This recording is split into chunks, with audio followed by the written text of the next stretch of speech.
Zvërneci është tokë private në tërësinë e saj. Është e banueshme, kanë banuar. Dakord, tani, pra ne mbështetëm investimin e huaj.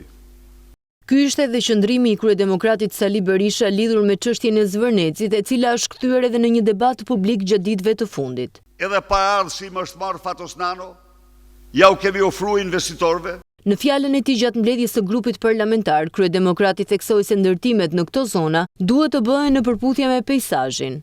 Qeveria ka detyrim kur vendos, thot, ndërtimet në këtë zonë, peizazh natyror do bëhen në përshtatje të plot me peizazhin.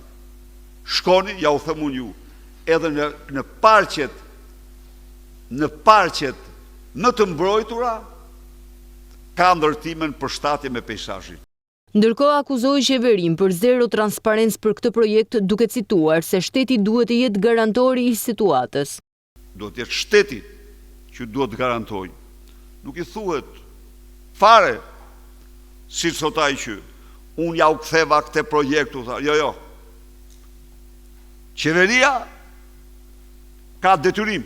Për protestuesit në shesh, tha se ata janë një grup hipokritësh të cilët derdhin lot krokodili. Për sa i përket ishullit, ata që qajnë elegjinë e Sazanit, ata janë një grup hipokritësh për të cilët le të derdhin lot krokodili sa të duan. Në fund të fjalës së tij, Berisha përsëriti edhe një herë thirrjen për modernizim, ripërtëritje, vizion dhe riorganizim të strukturave të Partisë Demokratike pas kuvendit kombëtar.